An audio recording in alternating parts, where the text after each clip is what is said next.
Dalawang bagay ang aking na-accomplish ngayon. Una, naka-attend ako sa meeting ng senior citizens ng Kamyas.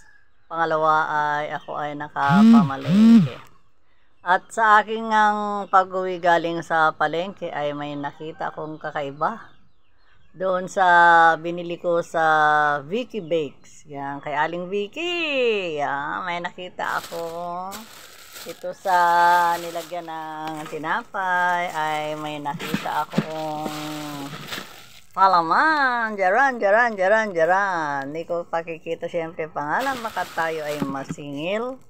And siguro naman ay hindi to accident na nailagay. Sadya siguro ang inilagay.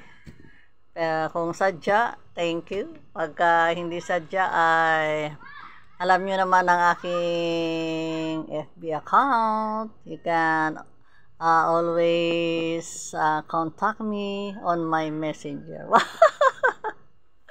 Yan, siguro napag-isip-isip na parang wala pa akong binigay kay Aling Mirna, kay Ate Mirna na gift nung Pasko.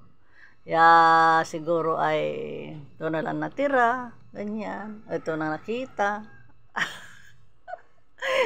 Kaya ito ang inilagay sa aking mga pinamili.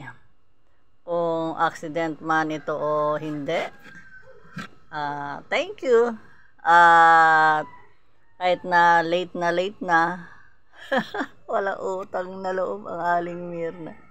At late na ay may nakarating pa ring gift from Jeffrey Garcia or Vicky Garcia.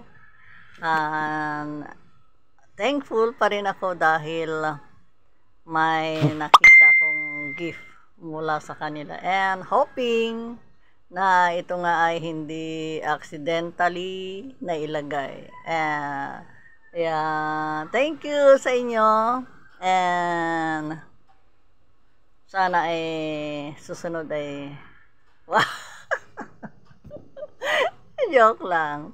O kasi naman ay hindi ako nagtatanong o ano ba pamasko mo sa akin, anong gift mo sa akin. Ayan, kung halimbawa mayroong magbigay, thank you. Kung walang maibigay, so be it. Kaya thank you very much, and hanggang dito na lang. And thank you for always watching my video. Bye! See you again! Mwah!